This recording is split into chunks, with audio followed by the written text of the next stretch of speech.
Hey everyone, my guest today is Jen Brown, a constitutional advocate and legal strategist who's raising urgent questions about government accountability and overreach.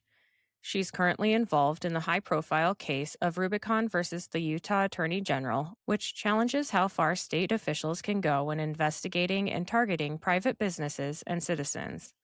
Jen brings a rare mix of legal insight, moral conviction, and on the ground experience fighting for civil liberties. Welcome to the show, Jen. I want to thank you for being here today. Thank you. So good to be on. Could you tell the audience a little bit about yourself and the things you're working on? Yes, so my name is Jen Brown, and I am the president of Utah Citizens for the Constitution. That is an organization that I started about 3.5 years ago. And we are very involved here in the state of Utah. Our legislative session just ended. We actually have the shortest in the country, only 7 weeks. But it is really amazing how much influence and how much involvement you can have on the state level. And so that's something that I like to remind people, because a lot of citizens automatically think of Washington, D.C., their federal reps, where they should be the most involved. And the state level is where so many important things are happening. And whatever we can do on the state level, it trickles up to the federal government if we're able to have moral and scrupulous government here. It affects the federal too. So that is kind of the focus of my organization. Nice. What do you find are some of the biggest challenges with that? I think as with everything, of course, it's easy to get frustrated when you work hard on something and you don't get the result that you wanted. So, for example, here in Utah, we were just working really hard on HB 374, which was a bill about voter ID, because several years ago, Utah changed and went to primarily vote by mail. Well, at the time, the legislators just did not think of the repercussions of going away from voter ID and vote by mail, the amount of problems you can have if you don't have clean voter rolls, and all of those ballots are getting mailed, and then you couple that you take away voter ID. So we worked really hard on that bill. The sponsor was Representative Jefferson Burton, and we got it through the House, and then it did not pass the Senate committee. So that was disappointing, but he and I have talked to each other, the sponsor. He is going to come right back with it next year, and in the meantime, he was able to pass a bill for a study to be done on voter ID, why that is important, and the best way to implement that. And so it's one of those things where you just have to give yourself a minute with the session being over, get yourself picked back up and say, you know what, we're gonna keep going, we're gonna keep working on it. But we did pass 5 good election integrity bills. And so you have to keep in mind the positive and the influence that we were able to have. Yeah, it is, kind of a little bit of like what you said. I think a lot of people forget that there are things that can be done on the state level. We don't need to rely on the federal government to make these changes if your state wants them that bad. So exactly. And that's one of the main things that I try to educate other citizens on, is that the founders and our Constitution, they intended the state to be where the majority of decision making was taking place, where decisions that had to do, for example, with families, with education, healthcare, transportation, all those things are supposed to be taking place at the state level. And so you can say, well, how do you know what the federal government is supposed to be doing? Because you don't hear people talk enough about the enumerated powers. Mhm. So I just want just to remind your listeners that the genius of the Constitution are those enumerated powers, which are in Article 1, Section 8. And so what does that mean? Well, enumeration is kind of like making a list. Well, that's Uh, exactly what the founders did. They made a list of what the federal government was supposed to be in charge of. And then, yeah. very specifically in the 10th Amendment, they said everything else is reserved to the states. So, have we seen the federal government grow too large? Absolutely. And so, what we need to do is arm ourselves with the knowledge of the enumerated powers and set to work bringing those responsibilities back to the states and, teaching that, for example, the federal government, it does not have the authority. Let's just take, for example, education. No, Mhm. no place in the Constitution does it give the federal government the authority to manage the education system. That, Yeah. without a doubt, was meant to be done by the states. So we can see what has happened to our education system as more and more control has gone away from the states and gone to Mhm. government. What have been the results? It has not been a good thing. And we are not following our own document of governance. But this Yeah. is a great time to talk about that because President Trump is seeking to close down the Department of Education. And Mhm. Reagan actually wanted to. Reagan understood that the federal government did not have that authority, but he was not ever able to accomplish that goal. But it's Yeah. a great discussion as we talk about the state and then our county school boards. That is Mhm. where all that authority and those decisions are supposed to be being made. And the states Yeah. work with each other. There's no limit on that. It's just the federal government is not supposed to be involved in it. And so we are seeing some correction in that right now. Yeah. Yes, it you know, I don't I don't really hear about in Iowa, there's very much stuff going on. So it is interesting to hear about kind of the activities of the other states. And like we have the trifecta, like it Republican all three, Mhm. so it's Yes. so usually there's not that much of a battle to pass things. Well, But it's interesting here in Utah because we actually have the trifecta too, but mhm, we have a lot of opposition to some of these common sense things that should be okay. put into law. So that really is interesting, isn't it? We have, Yeah. and so it can be really the dynamic can be so unique in each state with what is going on. But we actually have our governor right now has really brought in policies that have made Utah a sanctuary state also for people here illegally, which is a tremendous tax burden on the Yeah. citizens of Utah. And you wouldn't think that we would be dealing with some of the issues we're dealing with in the state of Utah. Mhm. And I actually think there's a lot of citizens here that think everything is going okay because you know we do have the trifecta, but there are definitely in Utah a lot of battles, still a lot of different ideas how to do things, and so it's really interesting. It's an interesting dynamic. Yeah. So we were talking about the trifecta and that's good for people on one side. It's probably not good for people on the other side. But I don't know if this adds to it or not, but why do you think so many people feel powerless when dealing with the legal system? Yes, well, with the legal system, that can be so frustrating because, and I think a lot of it does have to do with judges are supposed to only be interpreting if a law is being followed or not, but not to be legislating from the bench.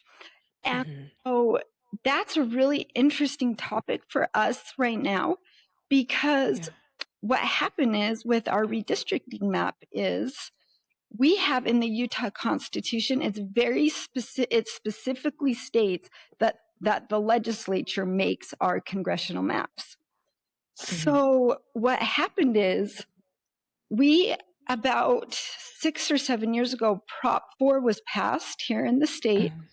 It narrowly passed, but it gave this authority to an appointed board to make just suggestions.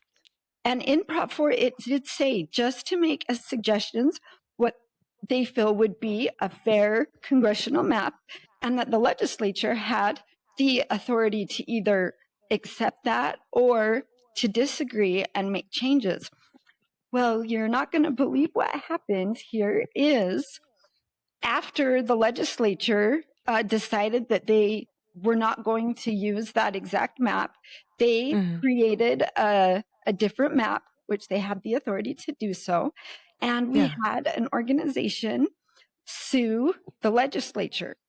Well, we had an activist judge here in the state of Utah saying that the legislature did not adhere to the will of the people. Well, that doesn't even make sense because the legislature has the authority anyway to make the maps. And even if you look at the wording of Prop 4, it even said this is just this is a suggestion. You have the legislature can accept or deny that map. But can you believe that with that ruling that said, well, the legislature, and it was actually the Utah Supreme Court said the legislature didn't adhere to the will of the people. So now what has happened is we have a congressional map that we have one judge that picked it. Her name is Judge Diana Gibson. And this map was written by an activist group. She just looked at the map, the judge, and said, this is the map that I'm going to go with.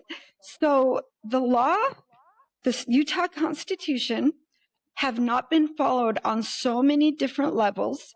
And yet right now, we are literally facing our next election using that congressional map that instead of us always being 4 Republican seats, they carved out an area that is basically Salt Lake and created a seat that will give somebody most likely a Democratic seat.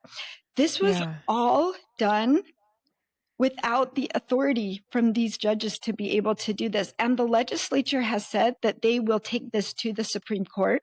We feel that it will be overturned at the Supreme Court level, but the problem is the time. So we've got an election coming up this very year, and until that map is overturned, that is what we are currently using. And so I think when you ask about frustration in the judicial system and the judges, they have got to remember what their proper role is.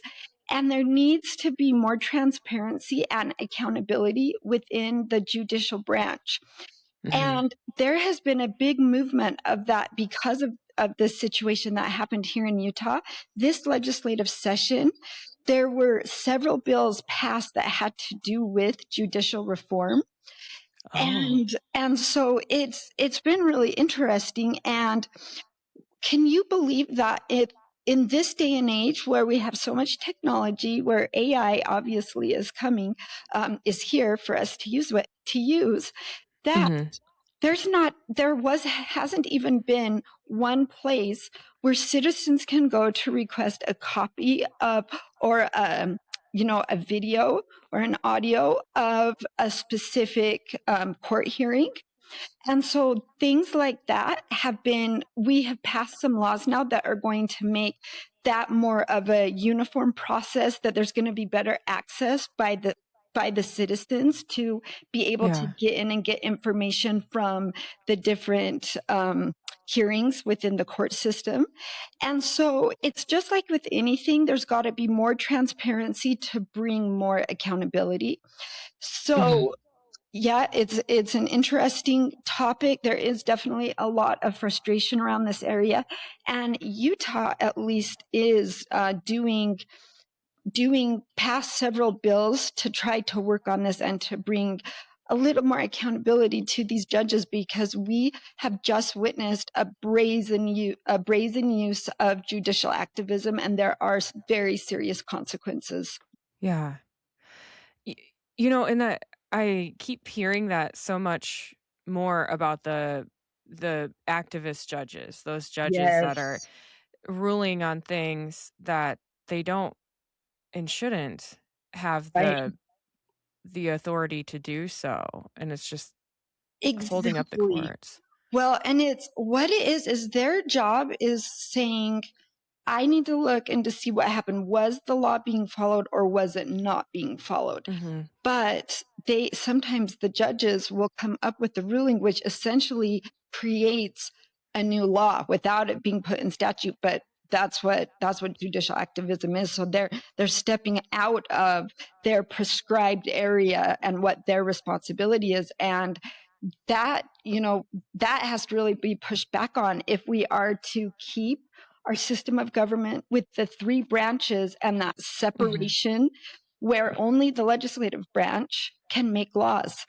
The Yeah. judges were not ever meant to be able to do that. And so it's good that there's a lot of conversations going on around this. And Utah definitely has some bills that other states could look at with as to the judicial reform approach we've taken here.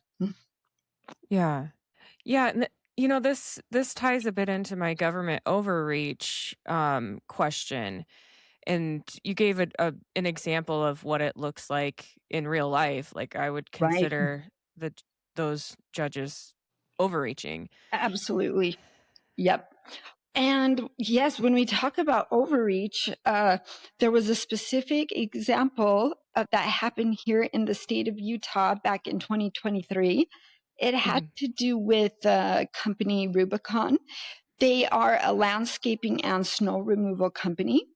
So this has just been very so concerning to understand some of the details of what happened in this case. But Mhm. out of the blue, their office was raided by people from the attorney general's office, and they arrested some people back in 2023. It was the day before Thanksgiving, and there were actually some of their people from the company that spent Thanksgiving in jail. Mhm. And so we're all hearing about this thinking, oh my goodness, what has happened? What did they do? Yeah. And as more time has gone by and more layers of this have been unfolded, is there are some things that we found out that, for one thing, the the Attorney General's office was competing to get a grant for that had to do with trafficking, being able to Uh-huh. work with that area. But to give them a better chance to receive that federal grant, they needed to have their numbers higher of, the numbers higher of the people that they were trying to protect and that they Mhm. were being human trafficked.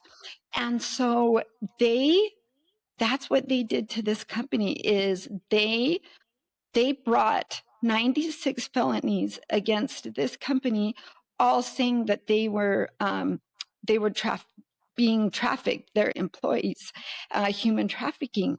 So then, as more and more time went by, all of those charges were dropped. There was never any substantial evidence that was found that, and in fact, the judge even declared that for the warrants that were obtained for that, there was Yeah. untruth. There were things said that were not true to be able to obtain those warrants. And so, and then can you believe though, that shortly after that happened, they did get that grant from the federal government. It was several $1,000,000, all having to do with human trafficking. But as more and more has come out of this, and frankly, because they weren't able to prove anything. They were not able Mhm. to, one charge that they made, they were not able to prove it. This is Wow. just an egregious show of overreach of government. And Yeah. we are just I know the owner of this company, and what they have been through is, it can't even be described what they went through. And so now they've actually filed a lawsuit back against the Utah Attorney General's office. I mean, think of the amount of stress that they went through. I mean, the authority government has and what it can do to people Yeah. when there's overreach. And there couldn't be a better example of this than with the company called Rubicon that this all came down on in 2023, and then the countersuit was filed just the end of last year. Okay. Yeah. So what is your advice for entrepreneurs and community leaders navigating regulatory or legal threats like this situation? Yes, do you know what I would say is, just make sure you are just you are just documenting everything. You've got your good paper trail. You have everything in order, because Mhm. then if something like this happens, you have a very strong case to protect yourself. And this company was able to protect itself, but the thing of just the amount in attorney's fees, what this costs, and for people to innocently go to jail on Thanksgiving Day, that they were Yeah. holding him in jail for that day. And, and then they got released on bail. But there were some of them that literally missed Thanksgiving with their families. And they didn't even know fully what was going on. And so, but yeah, when you go back into the details of it, and they were applying for that grant, and that they needed their numbers higher of people that they Yeah. were trying to protect, you can see how it was driven by money, this overreach. And so Yeah. it just, we cannot be too careful in this. Even in America, it takes so many citizens being involved, and that's why we need more citizens involved at the state level, because it makes it harder for the overreach of government. With Mhm. the more eyes that are involved, the more people involved in the legislative session, the more people directly communicating with state elected leaders. That is our surest way to protect ourselves. And so that is Yeah. the message I would give is, we need more citizens. We need more people that are willing to really get a little more involved with these legislative sessions. Yeah. Yeah, and then I mean, this goes into another question about people feeling powerless when dealing with the legal system, and I imagine the more people involved, then the more support they have when their rights are being violated.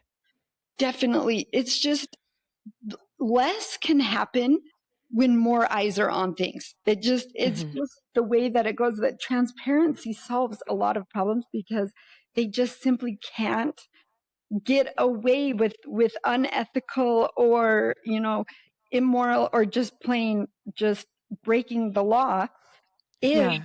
there are more people aware of what is happening. And so that's why with our form of government, which is a constitutional republic, which is the greatest gift that we have been given to protect our freedoms, is our form of Mhm. government. It requires the citizens to be involved. It's not just, well, it's nice if they are, but if we're to Yeah. retain our power, and that is one of the unique points of our constitutional republic, is that the people have the power. We have the sovereignty. That was Yeah. unheard of. I mean, and you look back to Europe, and, as when the Revolutionary War was happening, that is not how it was. It was always from the top down, monarchies, dictatorships, and the thought of Yeah. the people have the power. That was literally a radical idea. And we can't maintain the power if we are not really involved and just Mhm. constantly helping to put checks and balances on our elected representatives. Sorry to interrupt. I just wanted to tell you about my sponsors real quick. Sometimes I get on a roll cleaning or gardening, and I need a boost but don't have time for a meal. Big Fork Brand's pork jerky is the perfect choice to keep my momentum, offering high protein snacks for on the go energy boosts. Not only do they offer pork jerky, but they also make pork sticks, bacon sausage, bacon hot dogs, and burger and hot dog sauces. Products come in a variety of delicious flavors, including Thai green curry and maple and brown sugar for the meat options, and gangster and Chicago fire for the sauces. I personally think the original flavor of the pork jerky hits just right after tackling a big chore. It's a little salty and very flavorful. My discount code gives you 20% off your entire order, and it's currently the best deal available. Just visit bigforkbrands.com and enter in my promo code JADE, that's JADE, at checkout. Are you looking for a gift for a music lover, or maybe some apparel to show off your quirky side? Old Glory has you covered. With over 300,000 officially licensed items covering music, sports, entertainment, and pop culture, you're guaranteed to find the perfect item. They even have seasonal gear.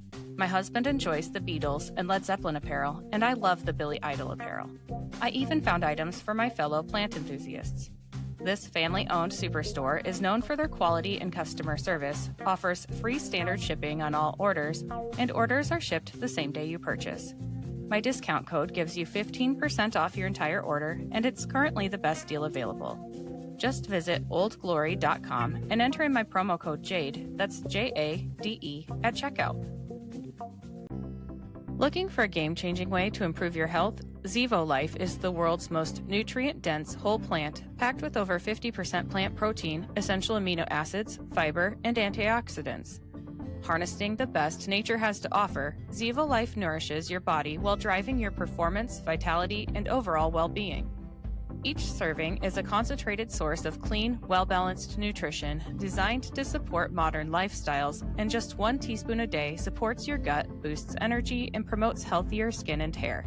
It's no wonder that it's receiving rave 5-star reviews. Step into a healthier future with a 30% discount and a 30-day risk-free guarantee by visiting zivo.life and using my promo code.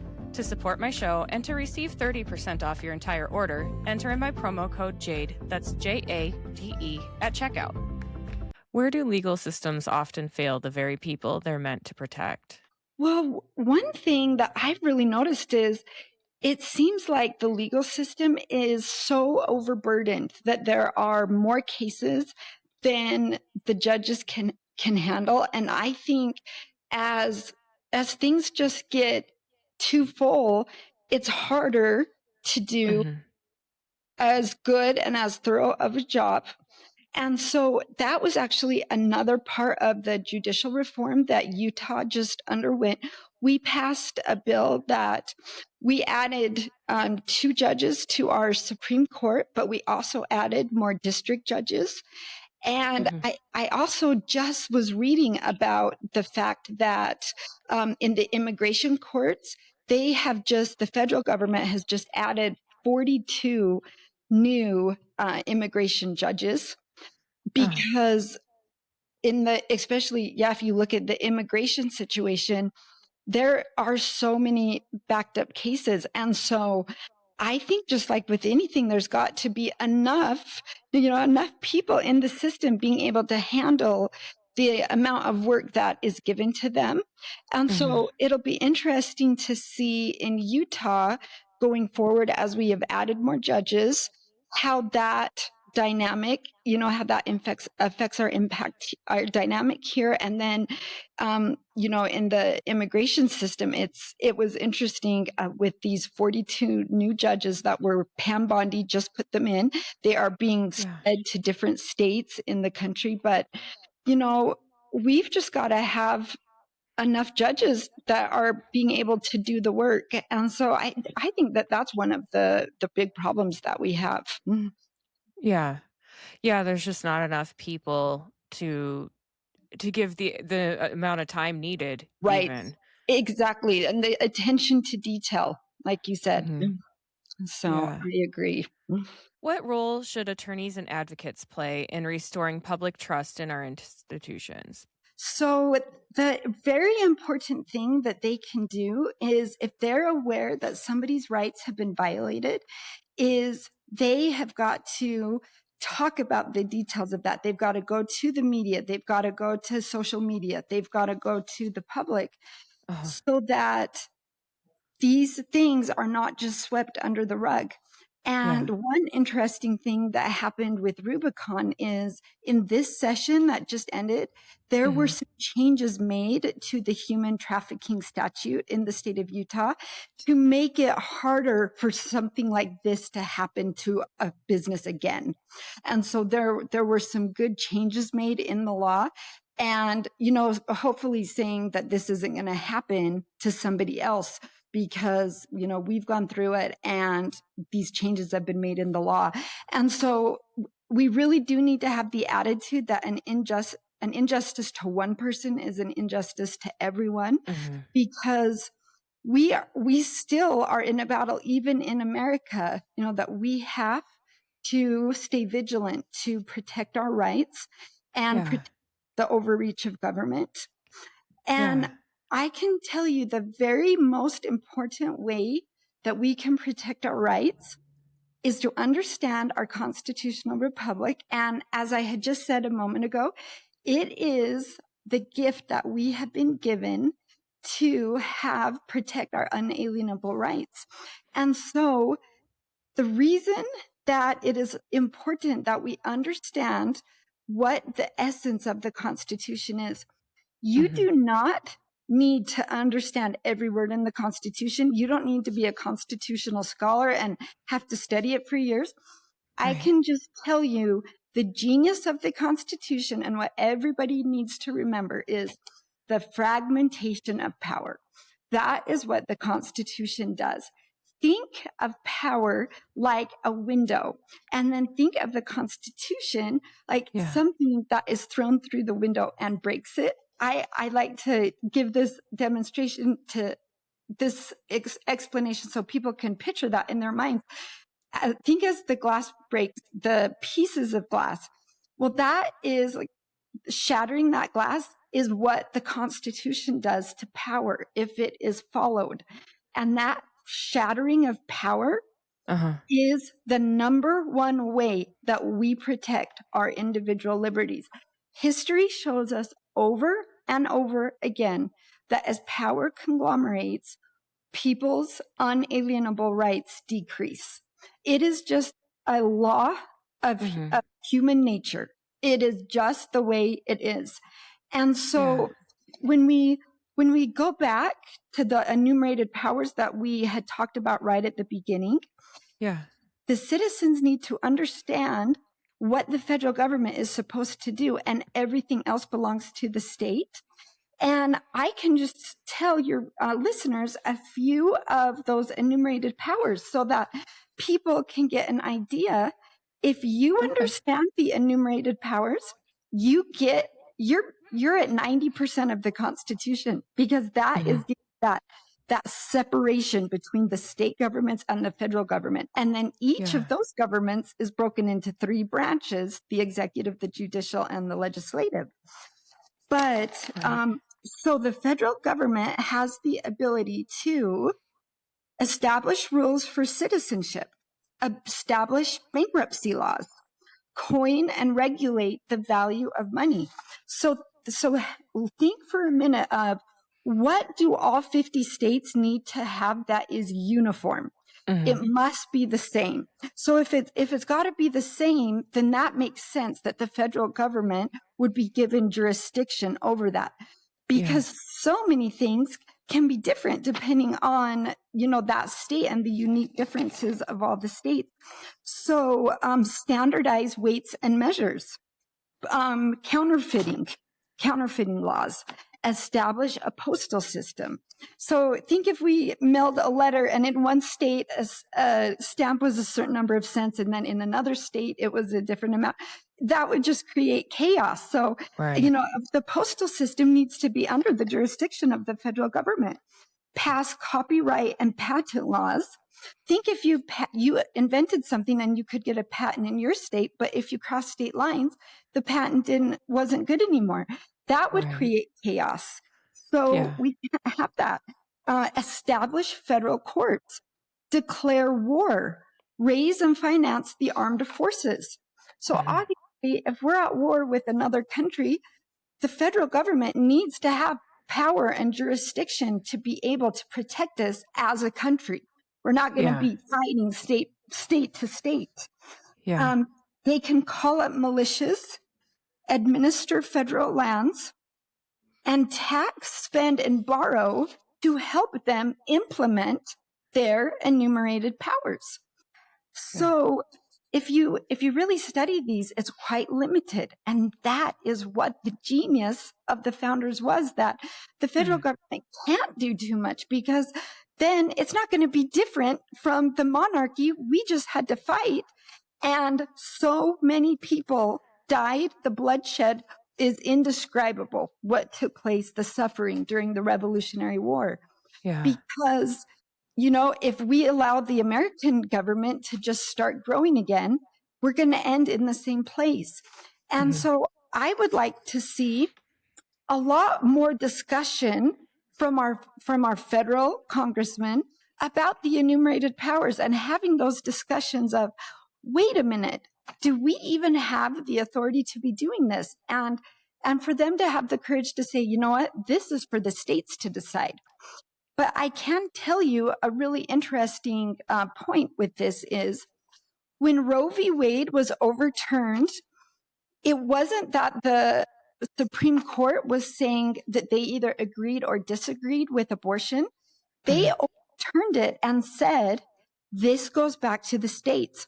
They were exactly right, because the federal government doesn't have the constitutional authority to regulate abortion. Those kinds of issues, medical, moral, family issues, those all belong at the state level. And so what it said is, we'll send it back and the states can decide state by state whether they're going to allow abortion or not, or how much or how many weeks. And that was actually such a perfect example of their understanding of the enumerated parts, the enumerated powers, and that they understood the federal government doesn't have the authority to tell the states in general whether we're going to allow abortion or not. We don't have the authority. And they hit it right on the head with that. They did exactly what they should have done. Yeah. Using the stamp price is a great example to compare to abortion rights. The stamp prices will affect people in other states, what one state chooses to do. The abortion rights isn't going to affect a different state. Exactly, because, obviously the mail goes through states, and so it's got to be uniform. But, things like abortion, protecting children from pornography, medical practices, medical statutes, how they want to do things, how we want to regulate licenses, for example, that can change from state to state. So many things were intended to be done on the state level, and it is done better on the state level, because when something is done on a closer, smaller level, it's done more efficiently, it's done more effectively, and then you can take the states and go down into the cities, and then you can see that the breakup of power continues down to the level of the cities too. But the Constitution, what it does is it sets up that division between the federal government and the state governments. That is called federalism. And a lot of people don't understand what federalism is, because they think it means, is that making the federal government bigger? Or it's not, though. That term means the balance between the state and federal governments as found in the Constitution. That is the term federalism. And we have a lot happening with federalism. Here in the state, I'm actually on the Federalism Commission. I am a non-voting member because I'm not a legislator, but I'm a member of the Legislative Federalism Commission. And these are the exact issues that we're working on. And I can tell you that our chair, just went to a meeting where there were so many states there, Democratic and Republican states, and their whole topic was federalism. Yeah. It is spreading throughout the country. This basic principle of the Constitution, it's like there's just a new life and a new understanding being put into it, as the states are saying, wait a minute, why is the federal government telling us what to do on this? This is our jurisdiction. And I can tell you, there is nothing that matters more as far as our individual liberty goes.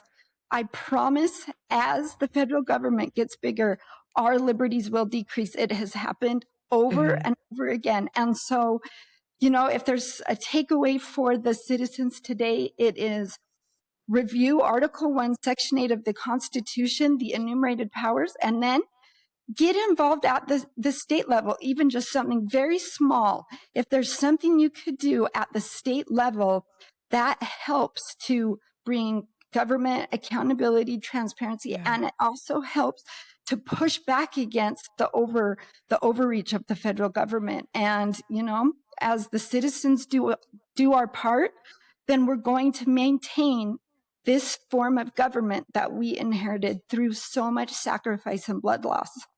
Yeah. Yes. It's involvement at your local level is just so important. And It and is. for some reason, so many people only care about the federal, and it's probably because that's what's on TV the most. And that's Exactly. you I really think need so. to. You can easily get to know. A lot of state legislators, you can get to know them just one-on-one, your own state. I know my House rep, my House senator very well. We text each other. At the state level, I just can't tell you how much influence the citizens can have. And that helps push back against the kind of natural direction the federal government always wants to take, which is to grow. And the states have to guard that line with jealousy, and they can only do it with the citizens being involved. Yeah. All right. This one's a little bit unrelated, but how do you stay grounded and focused when facing pressure from government entities? So that is an interesting question because, even on a state level, I've been working on a specific issue we have here in the state of Utah, and it's an issue that I know certain legislators don't want it to be worked on because there are some things that shouldn't be happening in the state of Utah that has to do with developers and some of the special privileges that they've been able to put into the code for themselves. It's saying that even if you feel that there are people that might not want you to work on something that is the right thing, that needs to be changed and needs to be educate other citizens about, that you have to have the courage to just keep going and working on it. And I'm kind of in that exact situation right now, working on this issue where we've got a very powerful lobbyist group, plus some legislators that do not want to see any changes made in this area. And, and sometimes I think to myself, why am I putting this much stress on myself? But at the end of the day, I just know, what did our ancestors do for us? Yeah. Why should I think that I shouldn't be able to have some stress and to have some discomfort from working on things that I know are the right things to work on? Why should I think it should just be easy street for me after what people have done that have gone before us? And so we have to have the courage to do what we know is right, even if we feel influence, to abandon that and to not work on it. Yeah. That's a really, really good way to look at it, is to look at what the people have done before us to Yep, benefit us today. exactly. They just so many amazing citizens that have come before us. I mean, think of the Revolutionary War, think of, World War II. That is, think of it's innumerable, the amount of Mhm. suffering and the amount of lives that have been given for the American flag. And so if we're having a day where we're feeling overwhelmed or kind of like, why should I need to be worrying about this? I think if we just take a minute to think of the number of people that have died for the American flag, it regroups us and it regenerates us, and we say to ourselves, no, we are going to do our part. Mhm. Yeah. So if there's one thing you wish Americans understood about their rights, what would that be? I would say the main thing I would want other citizens to understand is that sometimes that term, oh, you're violating my rights, is thrown out, and it's not necessarily true. So the question Mhm. is, what is a right and what isn't a right? Yeah. Well, I can tell you this, that our unalienable rights that are, talked about in the Constitution, they don't hurt somebody else. So sometimes for example, like if you're in a movie theater and you shout out like fire, Mhm. that a person could say, well, I have the right to do it, but they don't have the right to do that, because that creates complete chaos, and that Yeah. that impinges, infringes on other people's rights, because, that is causing disruption, disorder. And so sometimes people say they have a right to do something, but they don't have that right because it's Yeah. hurting other people. And so that is a really good rule for people to Mhm. have in their mind, is to say, now, if I'm doing this, does it harm anybody else? And so Yeah. we talk about that a lot with children's rights, protecting them from harmful material. That, at companies, people don't have the right to, you know, to push pornography, other material on them, because it damages their brain. It Yeah. stimulates their brain just like a drug does. And so, when we hear, well, they're saying they have the First Amendment right, these pornography producers, no, that's not how it works. Our rights don't hurt somebody else. Yeah. Yeah. That's a really good way to think about it that way as well. Yes. It's a good rule of thumb that, Yeah. our unalienable rights, they're not harming other people. So, Yeah.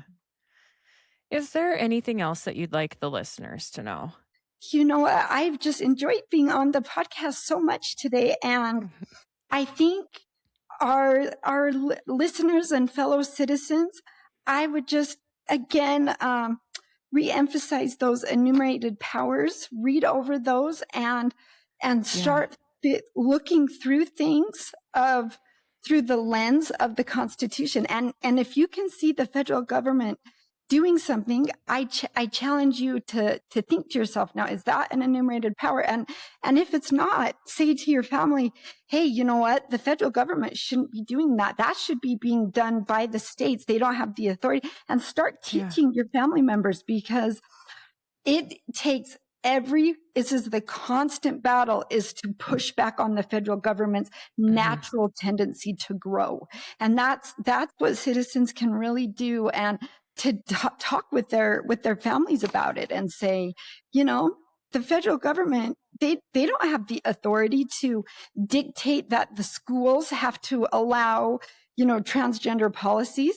They Yeah. don't have the authority to do that. The schools are through the Constitution, the schools are the state, a state jurisdiction. So start having those conversations with your family members and start getting people to think about that.